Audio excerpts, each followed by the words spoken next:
Sir क्या नाम आपका? मेरा नाम शंकरलाल खेराली आदिवंशी है। सभी को जय राष्ट्रवाद, जय संविधान, जय भारत।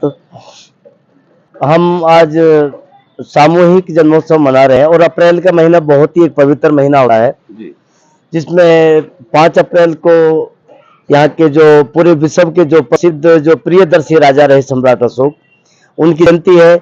11 अप्रैल की राष्ट्रपिता ज्योतिबा फुले साहब की है और 13 अप्रैल को यहाँ पे जो बैसाखी मनाई जाती है वो एक बहुत पवित्र त्योहार होता है, क्योंकि अनाज की जो फसल की जो कटाई जो शुरू करते हैं जिससे मानव जीवन मिलता है। तो और बाबा साहब की 14 तारीख को जयंती होती है, तो पूरा देश और पूरे विश्व में बाबा साहब की जयंती की चर्चा जो रहती है। इस जगह का नाम हमने सम्राट अशोक बौद्धार इसलिए रखा क्योंकि सम्राट अशोक प्रियदर्शी राजा रहे और पूरे भारत में एक तो जो सम्राट अशोक जी ने जो 84 जो स्तूप जो बनाए, वह प्रेमता का, एकता का, बंधुत्व का, मैत्री का जो संदेश दिया पूरे भारत में, वो कहीं आज खत्म होता जा रहा है। इसलिए उस संदेश को पुनः जीवित करने के लिए भारत का संविधान सर्वोपरि होना चाहिए। हमने एक विषय बनाया है, संविधानवादी राष्ट्र निर्माण से ही भारत विकसित देश बन सकता है। जब तक संविधान में कुछ आर्टिकल्स हैं, जैसे आर्टिकल मैं 2-4 मिनट आपके चैनल को दूंगा।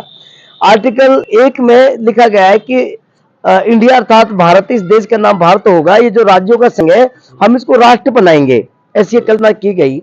और आर्टिकल 5 से 11 तक यहाँ पे नागरिकता दे दी गई लोगों को कि देश के नागरिक कौन कौन होंगे, वो सारी कंडीशनों के साथ में उसको पूरा करने के बाद में आर्टिकल 326 उसको पूरा कर लिया गया, जिसमें हमें एक वोटर कार्ड जो जारी किया गया वो एक नागरिकता का प्रमाण पत्र हमारा है। तो दोबारा से जो यहाँ जो नागरिकता का जो कॉलम चलाया गया, मैं उसको कहता हूँ वो बेईमानी है उसको। और जो आधार कार्ड बनाया जिसमें लिख दिया गया है आज कि ये नागरिकता आपकी सिद्ध नहीं करता, वो बेईमानी है, उसको रद्द किया जाना चाहिए। एक मैं आपके चैनल से जो संदेश दे रहा हूँ। आर्टिकल 13 में जो जितनी भी रूढ़ी और प्रथा थी जो पहले की, वो जातिवाद था, घृणा की थी, या और जो रूढ़िवादी व्यवस्थाएं जो थी उनको सबको शून्य कर दिया गया, वो आज से शून्य कर दी जाएंगी।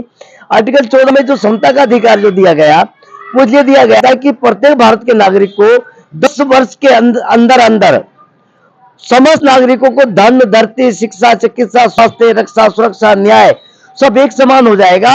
वो जो सामाजिक, आर्थिक, शैक्षिक आधार पर जो पिछड़ा हुआ जो समाज है उनको 10 साल में एक समान लेके आ जाएंगे। आर्टिकल उसमें कहा। आर्टिकल 15 या 16 में अस्पृश्यता के लिए जो लिंग के आधार पे, जाति के आधार पे, भेद के आधार पे, भाषा के आधार पर, क्षेत्र के आधार पर जो भेदभाव है वो नहीं किया जाना चाहिए। और जो पिछड़े लोग उनको कैसे कैसे अधिकार दिया जाएगा।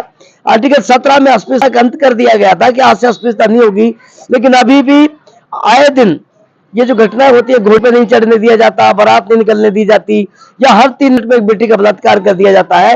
ये घृणा की जो परंपरा जो चल रही है, ये भारत का संविधान अगर लागू हो जाए तो ये सबका अंत हो सकता है। मैं ये इसलिए ये आपको बता रहा हूँ। आर्टिकल 47 में पोषाहार की गारंटी लिखी गई कि एक भी आदमी भारत का भूखा नहीं सोना चाहिए। तो ये जिम्मेदारी किसकी है? लोक सेवकों की, जिसको हम अधिकार से चुनते हैं, जिनको नौकरी देते हैं। और आर्टिकल 39 में लिखा गया कि जितना उत्पादन हम करते हैं, जितना उपार्जन हम करते हैं, उसका बंटवारा प्रत्येक भारत के नागरिक में बराबर बराबर किया जाएगा। ये कौन करेगा? लोक सेवक करेंगे। लेकिन ईमानदारी से जो काम करने के लिए जो लोक सेवक हमने चुने, जिनको हम तनख्वाह देते हैं, टैक्स देते हैं, वो काम नहीं करते, तो उसके ऊपर एक राइट टू रिकॉल का कानून बनना चाहिए था आर्टिकल 326 के तहत। वोट वापसी कानून, वो जो इन्होंने आज तक उसको इस्तेमाल में, आज तक नहीं बनाया, इस्तेमाल में लेके नहीं आए। उसकी कई बार आवाज उठी। वो कई राज्यों में उससे जो सरपंच का जो चुनाव है या निगम का जो चुनाव है, वहां तक वो लागू है। कई 5-6 राज्यों में लागू है। विधानसभा और लोकसभा में नहीं है। लोकसभा और विधानसभा में जितनी ये कानून लागू हो जाएगा राइट टू रिकॉल का, उस दिन जो चुनाव हुआ जो प्रतिनिधि है वो ये डरेगा कि ये लोग मुझे हटा देंगे, इसलिए वो ईमानदारी से काम करेगा, उसको डर सताएगा। इसलिए हम जो लड़ाई जो लड़ रहे हैं, वो राइट टू रिकॉल की जो लड़ाई है वो रेगुलर चल रही है कि इस देश में वोट।